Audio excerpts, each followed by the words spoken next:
በጋዜጠኛና የመድረክ መሪ ወንደሰን ከበደ የተዘጋጀው የመድረክ ማስታወሻ መጽሐፍ ባለፈው ግንቦት ወር እዚህ በኢትዮጵያ አዲስ አበባ በሂልተን ሆቴል የሀገራችን እንቁ የኪነ ጥበብ ባለሙያዎች በተገኙበት በታላቅ ድምቀት መከበሩ አይዘነጋም፣ ይታወሳል። አሁን ደግሞ በቨርጂኒያ ወተርፎርድ ኢቨንት ሴንተር በታንክስ ጊቪንግ ዊከንድ እሁድ ኖቬምበር 30 2025 ከቀኑ 3 ፒኤም ጀምሮ በርካታ የኪነ ጥበብ ባለሙያዎችና ጥሪ የተደረገላቸው እንግዶች በተገኙበት በታላቅ ድምቀት ይከበራል። ሁላችሁም በዝግጅቱ ላይ እንድትገኙ ተጋብዛችኋል። ጠሪ አክባሪ ነው። አዘጋጅ ወንደሰን ከበደ። ኪድስ ጎል ሶከር አካዳሚ በሜሪላንድ በአሰልጣኝ ኤልያስ እንዳለና በሥራ ባልደረቦቹ ታዳጊ ልጆችን እግር ኳስ ልምምድ በማሰልጠን ላይ እንዳለ ይታወቃል። ለክረምቱ በስፖርት ማሰልጠኛ ሕንፃ ውስጥ ዲሴምበር 6 ለሚጀምረው የእግር ኳስ ሥልጠና ምዝገባ ጀምረናል። ልምምድ የሚሰጥበት ቦታ አድራሻ 11751 ኦሪቨን አቬኒዩ ዊተን ስፖርት ፓቪሊዮን ሜሪላንድ ነው። እንደዚሁም የእግር ኳስ ሥልጠና አድማሱን በማስፋት በካናዳ አሁን ደግሞ በዲኤምቪ ቨርጂኒያ ልምምድ የሚሰጥበት ቦታ ፌርፋክስ ኤንቶን ዘ ፊውቲሊቲ ቨርጂኒያ መከፈቱን ሲያበስር በታላቅ ደስታ ነው። ምዝገባው በመካሄድ ላይ ነው። በታዋቂው የቀድሞ የኢትዮጵያ ብሔራዊ ቡድን ተጫዋች ሌጀንዱ ተካበ ዘውዴና ከአገር ቤት ጀምሮ ሕፃናት ልጆችን በማሰልጠን ከሚታወቀው አሰልጣኝ ኤልያስ እንዳለ ጋር በመሆን ልምድ ያላቸው ወጣት አሰልጣኞችን ጨምሮ ልጆቻችሁን ለማሰልጠን ዝግጅታችንን ጨርሰናል። ታዳጊዎች እግር ኳስ ችሎታ እንዲኖራቸውና በአካል ብቃት ይጠነከሩ እንዲሁም ከተለያዩ ጎጂ ሱሶች የጸዱ ብቁ ዜጋ ሆነው እንዲያድጉ ተግተን እንሰራለን። ወላጆች ልጆችን ያስመዝግቡ። ሥልጠና የሚሰጠው በስፖርት ማሰልጠኛ ሕንፃ ውስጥ ኢንዶር ነው። ከእናንተ የሚጠበቀው በሁለቱም ስቴቶች ዕድሜያቸው ከ15 በታች የሆናቸው ታዳጊዎችን ማስመዝገብ ብቻ ነው። አካዳሚያችን የመለማመጃ ኳስ በነጻ ያቀርባል። ለ3 ወር ሥልጠና በወር $100 ብቻ በመክፈል ዌብሳይቱ ላይ በመግባት ሬጂስተር ማድረግ ብቻ ነው። www kidsgoalsocceracademy.com ለመዝገባም ይሁን በማንኛውም የልጆቹ ሥልጠና ዙሪያ ጥያቄ ካለው በዚህ ስልክ ቁጥር መደወል ይችላሉ። 18008822 ኪድ ጎል ሶከር አካዳሚ። ይህ አዋዜ ልዩ ሰበር ነው። የኢራን ባለሥልጣኖች ልጇን የምታጥባ ወተት ያጣች ጡቷ የደረቀ እናት ያህል የአገሪቱ የውሃ እጥረት ጭንቅ ጥብብ አድርጓቸዋል።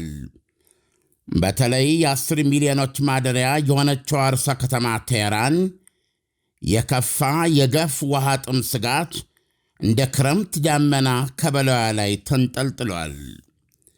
በሚቀጥሉት ጥቂት ሳምንታት ሰማይ ራርቶ ካልዘነበ ቴህራን ውስጥ ውሃ ቁነና ይጀመራል ብለዋል ባለሥልጣኖች ፍርጥም ብለው። በዚህ ቢመለስ በዚህ በቃ ባላቸው ምንኛ መልካም በሆነ ነበር። የአገሪቱ ፕሬዚደንት ማሹድ ፔዜሽኪያን ባለፈው አርብ በይፋ እንደተናገሩት በተሻለ አገላለጽ እንዳረዱት ከፊል የቴህራን ነዋሪ ከተሜም አንጻራዊ ውሃ ወዳለበት ክፍል ወይም ክፍለ አገር እንዲሄድ ይፈናቀላል ብለዋል። ምንም እንኳ ኤክስፐርቶች የቴህራንን ነዋሪዎች ውሃ ወዳለበት ክፍለ አገር ማፈናቀል ላይመጣ የሚችል የመጨረሻ አማራጭ ነው ቢሉም የአገሪቱ ፕሬዚደንት ሊሆን ይችላል ብለው ማስጠንቀቃቸው ግን የ90 ሚሊዮኖች አገር የሆነችውን ኢራን የተጫነባትን ግዙፍ ችግር የሚያሳይ ነው ተብሏል። ኢኮኖሚዋ በማዕቀብ ጥርስና ክርን ሲላመጥና ሲደቆስ የኖረ ቀሰስተኛና ገመምተኛ ነው። በየዓመቱ የሚፈራረቅ ድርቅ ሕልውናዋን ይተናነቅ ከጀመረ 6ኛ ዓመቱን ይዟል። 6 ዓመት ተከታታይ ድርቅ። በበጋ ወቅት የጋለ ብረት ምጣድ የሚያስንቀው ግለቷ ከ50 ዲግሪ ሴንቲግሬድ ሙቀት በላይ በመሬቷና በዜጎቿ ላይ ይለቃል። ያለፈው ዓመት ክረምት የተጠናቀቀው መስከረም አጋማሽ ላይ ነበረ። እውነታው ግን ክረምት አልነበረም፣ በጋ እንጂ። የአሁኑ ዓመት የዝናብ ፍሰት ደግሞ እስከ ዳር መጀመሪያ ድረስ ሲለካም 2.3 ሚሊሜትር ብቻ ነበረ። በታሪኳ በአማካኝ ታገኝ ከነበረው የዝናብ ፍሰት ከ81 በመቶ በላይ የቀነሰ። የውሃ ግድቦቿ የሰነፍ ሰው ሆድ ሆነውባታል። በምን ወይም ማን ይሙላቸው?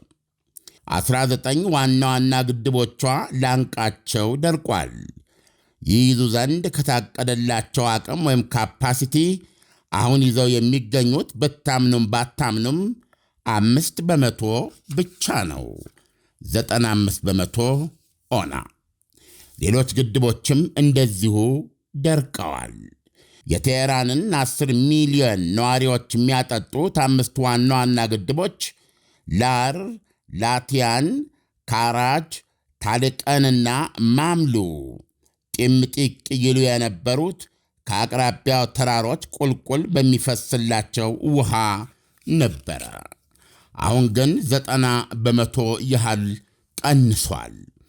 አንድ ዋናተኛ ባለፈው ሳምንት ስለ ካራጅ ግድብ የለቀቀው ቪዲዮ ለሀገር ተዳርሷል። የግድቡ ውሃ በጣም ትንሽ ከመሆኑ የተነሳ በግድቡ የተወሰነ ክፍል ውስጥ እንደ ሌጣ መሬት ቆጥሬ በእርምጃ ሊሄድበት እችላለሁ በማለት እየተራመደ አሳይቷቸዋል።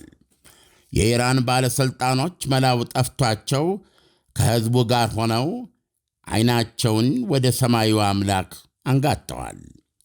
በቱፍትስ ዩኒቨርሲቲ የሲቪል ኤንድ ኢንቫይሮንመንታል ኢንጂነሪንግ ፕሮፌሰር ፋርሺድ ሻሄድ ፍራድ ድርቁ በጸናባቸው ግዛቶች ከፍተኛ ዝናብና በረዶ ካልጣለ በስተቀረ ነገሩ ሁሉ ከድጡ ወደ ማጡ ይከፋል፣ ባጭሩ ጉድ ይፈላል ሲሉ ያስጠነቅቃሉ። አለበለዚያ አሉ ፕሮፌሰሩ ለአልጀዚራ፣ ኢኮኖሚያዊና ማኅበራዊ መከራው የከበደ ይሆናል። የውሃ እጥረት አሉ ሲቀጥሉ፣ የውሃ እጥረት ያለውን ውጥረትና ተቃውሞ እያባባሰው ነው። ይህ ውጥረትና ተቃውሞ ወደ ከፋ ሰፊ ማኅበራዊ ግጭት፣ በተለይ እንደ ኑሮ ውድነት፣ ሥራ አጥነትና የቤት እጥረት የመሳሰሉ ኢኮኖሚያዊ መከራዎች የሕዝቡን የመቋቋም አቅም ዜሮ ያስገቡታል በማለት ጉድ ይፈላል ሲሉ ያስደነግጋሉ። የኤነርጂ ሚኒስትር አባስ አሊ አባድ ለጋዜጠኞች እንደነገሩት መንግሥት የውሃ ቁነና መጀመሩ አይቀርም። አስፈላጊ ከሆነ በመላ ሀገሪቱ ማታ ማታ ውሃ አይኖርም ብለዋል ፍርጥም ብለው።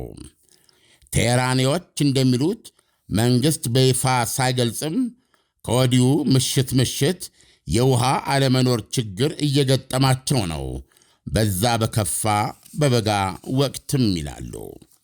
የኤነርጂ ሚኒስትሩ አባስ አሊባዳ ለዚህ ከተዳረግንባቸው ምክንያቶች በከፊል እስራኤል በሰኔው የ12 ቀናቱ ጦርነት በመሠረተ ልማታችን ላይ ያደረሰችው ውድመት ነው ይላሉ።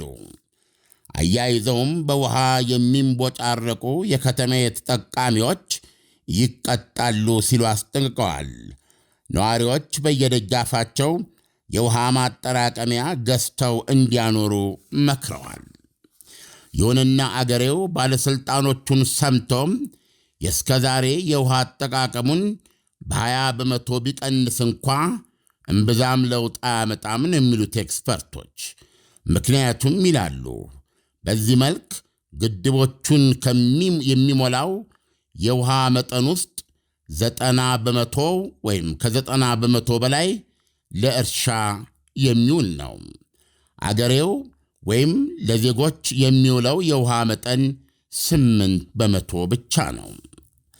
ኢትማድ የተሰኘ ለዘብተኛ ጋዜጣ የችግሩ ዋና ስረ መሠረት በቁልፍ የአስተዳደር ቦታ ላይ የሚሾሙ ችሎታ አልባ ሰዎች ናቸው ሲል ወንጅሏል።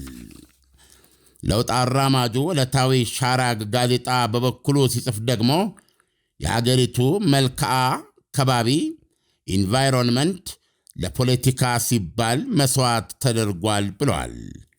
የኢራኑ መንፈሳዊ መሪ አያቶላ አሊ ኻሜኒ ኢራናውያንን እባካችሁ የውሃ ፍጆታችሁን ቀንሱ ሲሉ ለመጀመሪያ ጊዜ ጥሪ ያደረጉት የተማጸኑት ከዛሬ 15 ዓመት በፊት ነበረ። ዳንኤል፣ ባጭሩ ኢራን ተጠምታለች።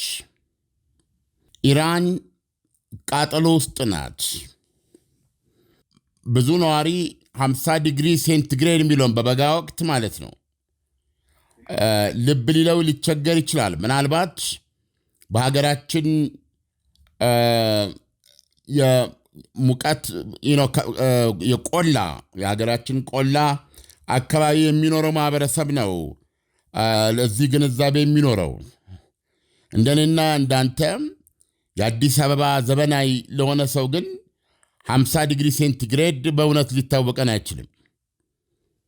ምክንያቱም ብዙዎቻችን አሁንስ ሐሩር ሆነ፣ አዲስ አበባ ቃጠሎ ሆነች፣ የት እንድረስ የት እንግባ የሚያስብለን የሙቀት መጠን ምናልባት 25 ዲግሪ 26 27 28 አላውቅም 30 ይደርስ እንደሆነ ዳኒ 50 ዲግሪ ሴንቲግሬድ በላይ ማለት በቁም ማረር ማለት ነው። ውሃ የሚተነው በ100 ዲግሪ ሴንቲግሬድ ነው። ኢራን ከ50 ዲግሪ ሴንቲግሬድ በላይ በሆነ ሙቀት ሀገሪቱ እንዲህ አይነት ሙቀት ተቋቁመ እንግዲህ በተወሰነ ደረጃ በቴክኖሎጂ አቅም የምትሸፍነው ነው። ይሄ ቤትህ ከቤት ውጭ ገበያ ውስጥ በየትኛውም ስፍራ ቢሮ በደረስክበት ቦታ ሁሉ ያው መካከለኛው ምስራቅ ሀገሮች እና ሌሎችም በረሃን ሀገሮች እንደሚያደርጉት በኤር ኮንዲሽነር ነው የምትጠቀመው። አሁን ከ50 ዲግሪ ሴንቲግሬድ በላይ የሆነ ሙቀት በብዙ ሁኔታዎች አጋጣሚነት ይገላልም። በአብዛኛውን ሂት ዌቭ ብለው የሚታወቁትኛ የሙቀት ምች ልንለው በምንችለው አደጋ የሚሞቱ ሰዎች ቁጥር ቀላል አይደለም። ይህንን ላለፉት 6 ዓመታት ነው ኢራን ያሳለፈችው። አሁን በክረምት ወቅት ወይም ደግሞ ዝናብ ማግኘት ባለባት ወቅትም ያገኘችው የዝናብ መጠን ለወትሮ ታገኘው ወይም ይገባ ከነበረው 81 በመቶ የቀነሰ ይልሃል። የዝናቡ መጠን ብዛት ማለት ነው 2.3 ሚሊሜትር ነው የሚለው። ይህ ብቻ አይደለም። ሀገሪቱ በመቶዎች የሚቆጠሩ ግድቦች ሰርታለች። ከነዚህ በመቶዎች የሚቆጠሩ ግድቦች ውስጥ አይነተኛና ዋና የሚባሉት እንኳ 19ኙ 5% ብቻ ነው ውሃ ይዘው የሚገኙት። መያዝ ከሚችሉት ካፓሲቲ ማለት ነው። መያዝ ከሚችሉበት አቅም 5% ብቻ ነው ውሃ ይዘው ያሉት። እና ይሄንን ለመቋቋም ሀገሪቱ የመሬት ስር ውሃ አንደርግራውንድ ወተር የምንለው ማለት ነው እና ክፉኛ ቆፍራ ስለተጠቀመች አንዳንድ የሀገሪቱ የመሬት ክፍል ሰምጧል። እንደ ሽቦ አልጋ ያረገርጋል እና አሁን ዜናው ላይ በደንብ ሰምተው ከሆነ 10 ሚሊዮን የሚኖርባት ከተማ ቴህራን ሰዎችን ከዚህ ማንቀሳቀስ እንዳለባት ነው አሁን የመጨረሻው አማራጭ ሊሆን የሚችለው። ይሄን የተወሰነ ህዝብ ከዛ አንስቶ በአንጻራዊ ውሃ አለበት የሚባል ግዛት የላትም በአሁኑ ሰዓት ኢራን። ግን በአንጻራዊነት የተሻለ የውሃ እድል አለ ወደሚባል አካባቢ እንዲሄዱ እስከ ማፈናቀል በ10 ሺዎች የሚቆጠሩ በ100 ሺዎች የሚቆጠሩ ምናልባት በሚሊዮኖች የሚቆጠሩ። ስለዚህ በጣም በጣም በጣም አስፈሪ ነገር ነው ኢራንን የገጠማት። አሁን ፕሮፌሰሩ እየተናገሩ ያሉት ምንድን ነው? በዚህ ሰሞን ዝናብ እና በረዶ ቀላቅሎ ካልቀጠቀጠው ጉድ ይፈላል ነው ያሉት ባጭር ቃል።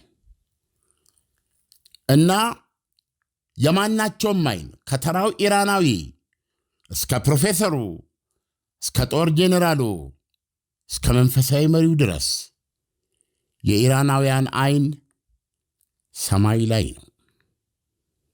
የሰማይ መስኮት ብቻ ነው ከዚህ አስፈሪ ሁኔታ ሊያወጣቸው የሚችለው።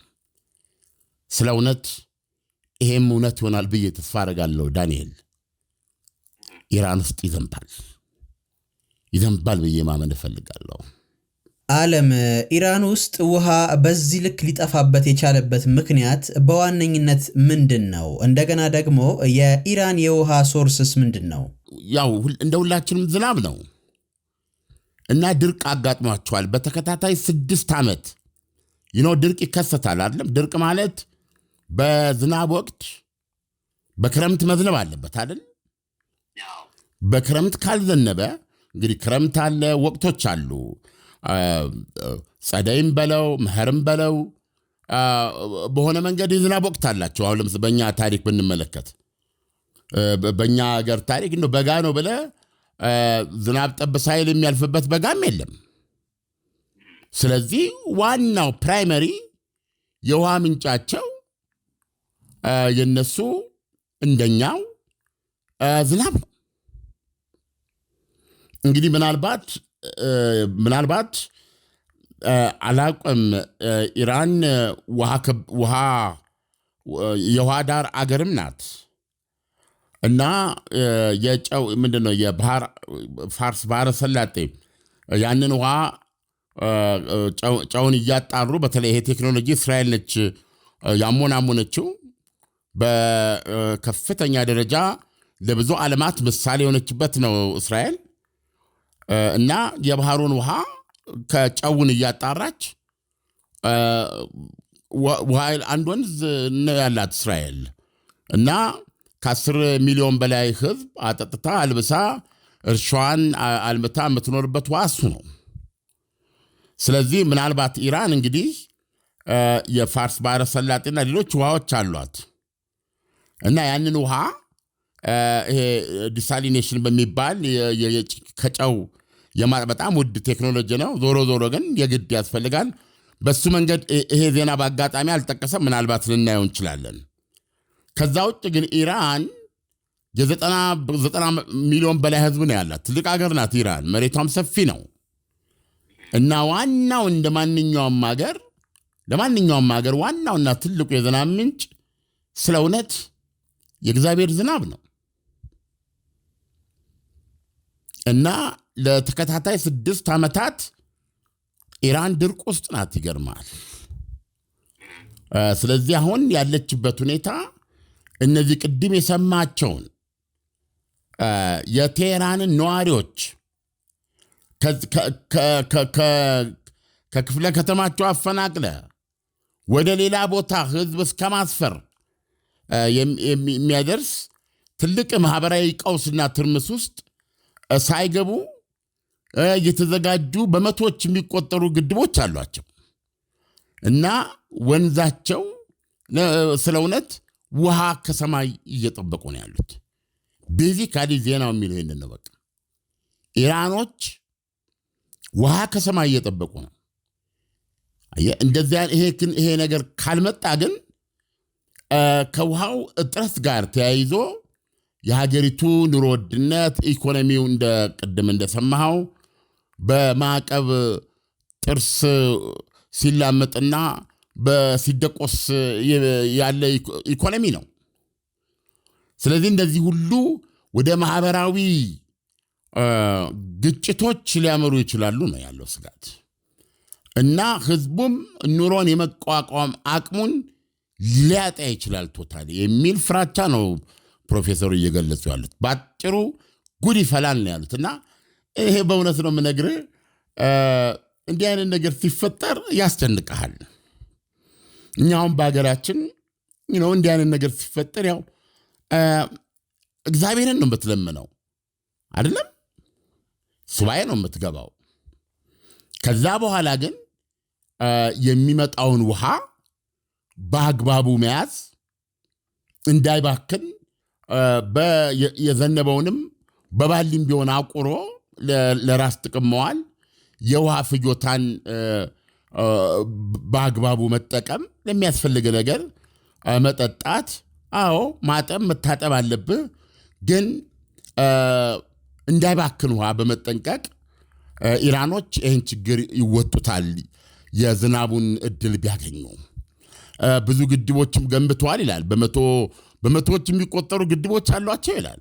አየህ፣ ሁሉ ነገር የተሰናዳ ነው። የቀረባቸው የእግዚአብሔር ውሃ ነው እና ሁኔታቸው በጣም የሚያሳስብ ነው። ዳንኤል፣ ዓለም ኢራን አሁን ላይ ከገባችበት የውሃ ችግር በዋነኝነት እንደ መፍትሄ የታሰበው ነገር ዘለቄታዊነቱ ምን ድረስ ነው የሚለውን ብትነግረን። እንግዲህ ዘለቄታዊነቱ ምን መሰለ? አሁን ውሃው መገኘት አለበት። በእውነት አሁን ባላቸው ሁኔታ እነሱ ላይ ለመፍረድ ጥሩ ነው የሚሆን። ኦኬ፣ ከዚህ በፊት የነበረን ውሃ አጠቃቀም ሊያደርጉ ይችሉ የነበሩት እያሉ እርስ በርስ ወደፊት ጣት ሊቀሳሰሩ ይችላሉ። አሁን ጋዜጦችም የሚያሳዩ ፍንጭ ይሄ ነው። ውሃ ግን ቅድመ ዝግጅት የሚያስፈልገው ነው። ውሃ ስትራቴጂክ አስተሳሰብ የሚያስፈልገው ነው። ውሃ መሰረታዊ ነው። አየህ፣ 10 ሚሊዮን የሚኖርበት ዋና ከተማ ቀርቶ የምታስባቸው እሳቢዎች፣ በጀትህ በጣም ስትራቴጂክ መሆን አለበት። ምክንያቱም ውሃ መሰረታዊ ነው። ስለዚህ አሁን ይህን በተመለከተ በውስጣቸው ብዙ ሊነጋገሩበት የሚችሉበት ጉዳይ ሊኖር ይችላል። ነገር ግን ቀደም ሲል እንዳልኩ በመቶዎች የሚቆጠሩ ግድቦች አሏቸው። ይሄ አንድ ብቃት ነው። ውሃው ከተገኘ ውሃውን ለመያዝ የሚያስችላቸውን አቅም ፈጥረዋል። ቀደም እንዳልኩ ይሄ የውሃ ፍጆታቸው የነዋሪው የውሃ ፍጆታ ከጠቅላላ የውሃ ሀብታቸው ከሚያገኙት ውሃ ውስጥ 8% ብቻ ነው ለፍጆታ የሚውለው ወይም አገሩ የሚጠቀመው ለመጠጥ፣ ለማጠብ፣ ገለመሌ። ቀሪው 92% ለእርሻ ነው የሚውለው እና የእርሻው እርሻ ደግሞ በሀገሪቱ ኢኮኖሚ ውስጥ ያለው ሚና ወይም ደግሞ የሚፈጥረው ሀብት 20% እንኳ የሞላ አይደለም። እንደማየው ዘገባው ላይ እንደማየው። ስለዚህ ቤዚካሊ ኢራን ውሃ አጠር መሬት ነው ማለት ነው። ውሃ አጠር ግዛት ነው። አሉ በዓለማችን ላይ እንደዚህ የውሃ እጥረት ያለባቸው መሬቶች ማለት ነው።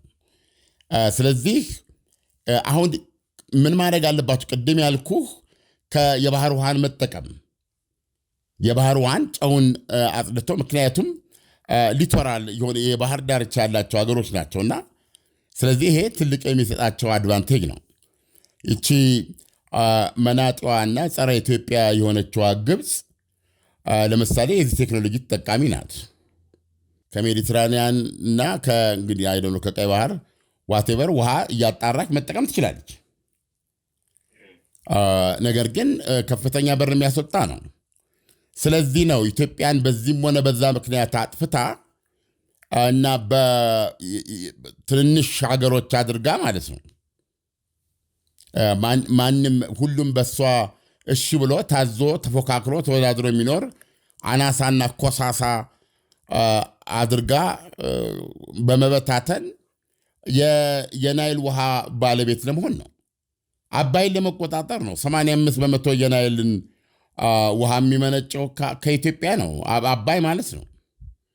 አየህ፣ ይሄንን ነው የምታደርገው እንጂ ኢትዮጵያ እኛ በርትተን ግንባር ፈጥረን እና እግዚአብሔር ማግዞን አሁን ውሃችን ላይ ያለንን ባለቤትነት በመጠቀም ብቻ ለምታረጋግጠው በዚህ ጥቅማችን ምክንያት ለማጥፋት ሌት ተቀን የምትሰራን ሀገር ገብቷል በመፋለም ብቻ ነው መፍትሄ የምታመጣው። በተራ ጉልበት ሳይሆን ማንኛውም ጥቃቅን አስተዋጽኦ ይሰራል። በአሁኑ ሰዓት የኢንፎርሜሽን ውጊያ የግብጾችን እና ከግብጾች በስተጀርባ በተለይ አረቡን ዓለም እንዴት እንደምትዘውረው አረቡ ዓለም እንዴት ውር እንደሆነ በዚህ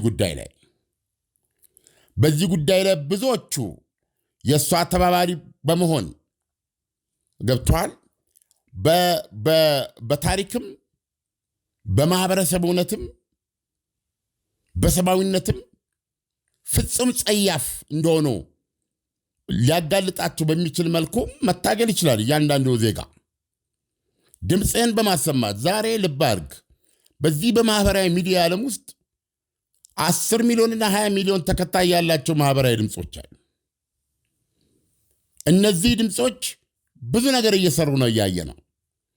ግብፅ እኛን ጨለማ ውስጥ እንዳለን ስለምትቆጥር እና ልጋለጥ አልችልም በሚል አስተሳሰብ ነው በ21ኛው ክፍለ ዘመን ሊታሰብ የማይችል እጅግ ራሷ መናኛ ኮሳሳ የሆነች ሀገር ነች ግብፅ። በኢኮኖሚዋ ታሪኳ ግብፅ ይሄ ካርማ የሚባል ነገር አለ። ይሄ ማንም ላይ ይቀበለው ይችላል። ግብፅ መከራ የምታፍስ ሀገር ናት። አሁንም ኢትዮጵያን እኔ በፖለቲካ አይደለም ብናገረው በምን ርቀት ኢትዮጵያ ላይ ጌም ነው የምትጫወተው። አባባል ይገባህ? እንደ ዳማ ጠጠር የተለያየ ነገር በማንቀሳቀስ ነው። አትዘንደው ዘዴ ግን ኢትዮጵያ እንደው የግብፅን ያህል ወይም ያለ ግብፅ የማለ የተገዘተ ጠላት የላትም። እና አሁን ግብፅ በየጊዜው የምታደርገው እየተመዘገበ ማንኛውም ኢትዮጵያዊ ይቅር ሊል አይገባም። ግብጾችን ማመን አለበት። ዳንኤል ማንም ሰው ፊደል የቆጠረ በእንግሊዝኛ ሲያቋርጥ በመጻፍ ይህንን የማህበራዊ ሚዲያ አቅም በሚገባ በመጠቀም ግብጾች የሚያራምዱት ፖሊሲ እንዴት ብዙ የአረብ ሀገሮች አውቀውም ሆነ ሳያውቁ ከግብፅ ጎን በመቆም የሚያጸይፍ ታሪክ ነጠቃ፣ ዝርፊያ፣ ግድያ ተብሎ ዘር ማጥፋት ተብሎ ሊገለጽ የሚችል አስነዋሪ ድርጊት ውስጥ መሆናቸውን እንዲያውቁ በማድረግ ዛሬ እነ አሜሪካ ሁሉ ነገር የሚወሰነው ቤተ መንግስት አይደለም። ዛሬ በዚህ በሰለጠነ ዓለም ብዙ ድምፆች አሉ እና ያ ቀን ይመጣል። ግብፅ ዛሬ እያደረገች ያለቻቸው ነገሮች በሙሉ ነገ በተጨባጭ የውሃ መከራ ውስጥ ገባለች። ስለዚህ ያለ ምስጋና ይህንን የአባይ ውሃ ለማሳጣት ብላ አሁንም የኢትዮጵያ ሕፃናት የኢትዮጵያ ወጣቶች ድሪም የላቸው ከጦርነት ላይ እንዲገቡ አንዳንዴ በርቀት ያሉትን አንዳንዴ ከውስጥ እያቧደነች እያዋጋች የኢትዮጵያኖችን ደም ሳያቋርጥ የምታፈስ ሀገር ግብፅ ናት። ስለዚህ ስለ ግብፅ ማንኛውም ሰው የመረዳት አለበት። የቀይ ባህር ሀገር ነኝ ነው የምትለው አይደለም? በአሁኑ ሰዓት ቀይ ባህርን የውጭ ጉዳይ ሚኒስትሯን ብሎ እንደገለጸው ታውቃለህ? ቤዚካሊ የቀይ ባህር ሀገሮች ግብፅና ሳውዲ አረቢያ ሲል ነው የገለጸው። ማንም ሰው አሁን በቅርብ የሰጠውን አብዲላቲ ሳምቲንግ የሚባሉ ውጭ ጉዳይ ሚኒስትሯን የገለጸው። የቀይ ባህር ሀገሮች ብዙ ናቸው፣ እነ እስራኤልንም ይጨምራል። ያላቸው ድርሻ ዳርቻ ስፋት ትንሽ ቢሆንም ብዙዎቹ የዚህ አፍሪካ ቀንድ አካባቢ ሀገሮችም አሉ፣ ብዙ ሀገሮች። ምንድነው ያለው ውጭ ጉዳይ ሚኒስትሩ? ቤዚካሊ የቀይ ባህርን አስተዳደር በተመለከተ ዋንኞቹ ፕራይም የቀይ ባህር ሀገራት ራሷ ግብፅና ሳውዲ አረቢያ ነው ያለው። ነገ ፖለቲካው እንዲያመቸው ጥያቄ ብታነሳበት አረነ ከሌም ብሎ ሊጨምር ይችላል። ግን ቤዚካሊ አሁን በሰጠው መግለጫ ላይ ሁለቱን ያደረገው ሰው ምንድነው? እንዴት ነው እየሄዱ ያሉት? እንዴት ነው ታሪክስ የሚፈርደው? ስለዚህ ግብጾች በእግረ መንገድ ለማስታወስ ነው ሊጻፍ ይገባል። በተለይ ማንኛውም ኢትዮጵያዊ አስተዋጽኦ ማድረግ ይችላሉ ብሎ ማመን አለበት። ግብፅን በተመለከተ እዛው ግብፅ ውስጥ በመናገር በየትኛውም የተባበሩት መንግስታት ጉባኤ ላይ በመናገር በየትኛውም ዓለም አቀፍ ድምፅ ማሰማት በሚቻልበት እና ይሄንን ማህበራዊ ሚዲያ በተለያየ ቋንቋ በእንግሊዝኛ ጥሩ እንግሊዝኛ አላቸው ቫይራል በማድረግ በግብፅ ላይ ግብፅ በኢትዮጵያኖች ላይ የምታደርሰውን በደል የሚገልጽ ማንኛውንም ማህበራዊ ሚዲያ በእንግሊዝኛ ጥሩ አድርጎ የሚሰራ ከሆነ ሼር ማድረግ፣ ላይክ ማድረግ፣ ትርጉሙ ገባህም አልገባህም ከሰዎች እየተጠያየቅ በአሁኑ ጊዜ ኢንፎርሜሽን ፓወር ነው። ይህን ኢንፎርሜሽን የትም ቦታ ልታደርስ ትችላለህ። ግብፅ በየዕለቱ የምትኖረው በየዕለቱ ኢትዮጵያውያን በመግደል ነው። አሁን ግብፅ ከ1000 ኪሎ ሜትር በላይ የቀይ ባህር ዳርቻ አላት፣ ሜዲትራኒያን አላት። በውሃ የጠገበች ሀገር ናት። ውሃ የለኝም እያለች ኢትዮጵያ የምታሳቅለው ውሃማ አላት። አጣርታ ታድርጋን። የተፈጥሮ ጋዝ አላት። ትሸጠል የተፈጥሮ ጋዟን ትሸጥና ያንን ገንዘብ ተጠቅማ ያንን ቴክኖሎጂ ጨውን አድርጋ ያንን ውሃ መጠቀም ትችላለች። እግዚአብሔር ያዘንበልንን ዝናብ እግዚአብሔር የሰጠንን ውሃ ከኢትዮጵያኖች ገንዘብ አውጥቼ ከምገዛ ደብዛችሁ ቢጠፋ ይሻላል ብላ አስባ የምትንቀሳቀስ እንደ ሰብ ሂውማን የምትቆጥረን የመጨረሻ የብሪት የጥፋት እና በሌላት ጉልበት ተለቅታ ባገኘቻቸው መሳሪያዎች መሪዎቿ ራዕይ የሌላቸው አምባገነኖች እና በብሪት የተሞሉ ናቸው።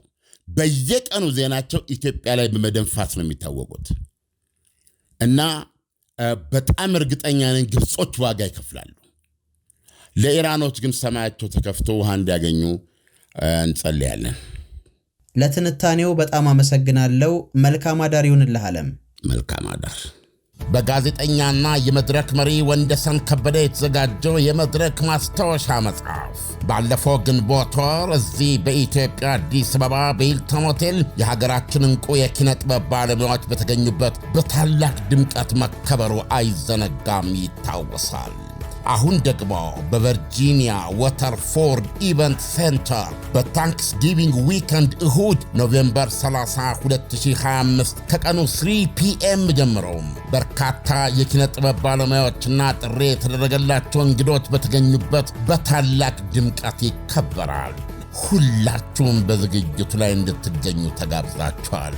ጠሪ አክባሪ ነው። አዘጋጅ ወንደሰን ከበደ። ኪድስ ጎልድ ሶከር አካዳሚ በሜሪላንድ በአሰልጣኝ ኤልያስ እንዳለና በሥራ ባልደረቦቹ ታዳጊ ልጆችን እግር ኳስ ልምምድ በማሰልጠን ላይ እንዳለ ይታወቃል። ለክረምቱ በስፖርት ማሰልጠኛ ሕንፃ ውስጥ ዲሴምበር 6 ለሚጀምረው የእግር ኳስ ሥልጠና ምዝገባ ጀምረናል። ልምምድ የሚሰጥበት ቦታ አድራሻ 11751 ኦሪቨን አቬኒዩ ዊተን ስፖርት ፓቪሊዮን ሜሪላንድ ነው። እንደዚሁም የእግር ኳስ ሥልጠና አድማሱን በማስፋት በካናዳ አሁን ደግሞ በዲኤምቪ ቨርጂኒያ ልምምድ የሚሰጥበት ቦታ ፌርፋክስ ኤንቶን ዘ ፊውቲሊቲ ቨርጂኒያ መከፈቱን ሲያበስር በታላቅ ደስታ ነው። ምዝገባው በመካሄድ ላይ ነው። በታዋቂው የቀድሞ የኢትዮጵያ ብሔራዊ ቡድን ተጫዋች ሌጀንዱ ተካበ ዘውዴና ከአገር ቤት ጀምሮ ሕፃናት ልጆችን በማሰልጠን ከሚታወቀው አሰልጣኝ ኤልያስ እንዳለ ጋር በመሆን ልምድ ያላቸው ወጣት አሰልጣኞችን ጨምሮ ልጆቻችሁን ለማሰልጠን ዝግጅታችንን ጨርሰናል። ታዳጊዎች እግር ኳስ ችሎታ እንዲኖራቸውና በአካል ብቃት ይጠነከሩ እንዲሁም ከተለያዩ ጎጂ ሱሶች የጸዱ ብቁ ዜጋ ሆነው እንዲያድጉ ተክተን እንሰራለን። ወላጆች ልጆቹን ያስመዝግቡ። ሥልጠና የሚሰጠው በስፖርት ማሰልጠኛ ሕንፃ ውስጥ ኢንዶር ነው። ከእናንተ የሚጠበቀው በሁለቱም ስቴቶች ዕድሜያቸው ከ15 በታች የሆናቸው ታዳጊዎችን ማስመዝገብ ብቻ ነው። አካዳሚያችን የመለማመጃ ኳስ በነጻ ያቀርባል። ለ3 ወር ሥልጠና በወር $100 ብቻ በመክፈል ዌብሳይቱ ላይ በመግባት ሬጂስተር ማድረግ ብቻ ነው። www kidsgoalsocceracademy.com ለመዝገባም ይሁን በማንኛውም የልጆቹ ሥልጠና ዙሪያ ጥያቄ ካለው በዚህ ስልክ ቁጥር መደወል ይችላሉ። 18008822 168 ኪድ ጎል ሶከር አካዳሚ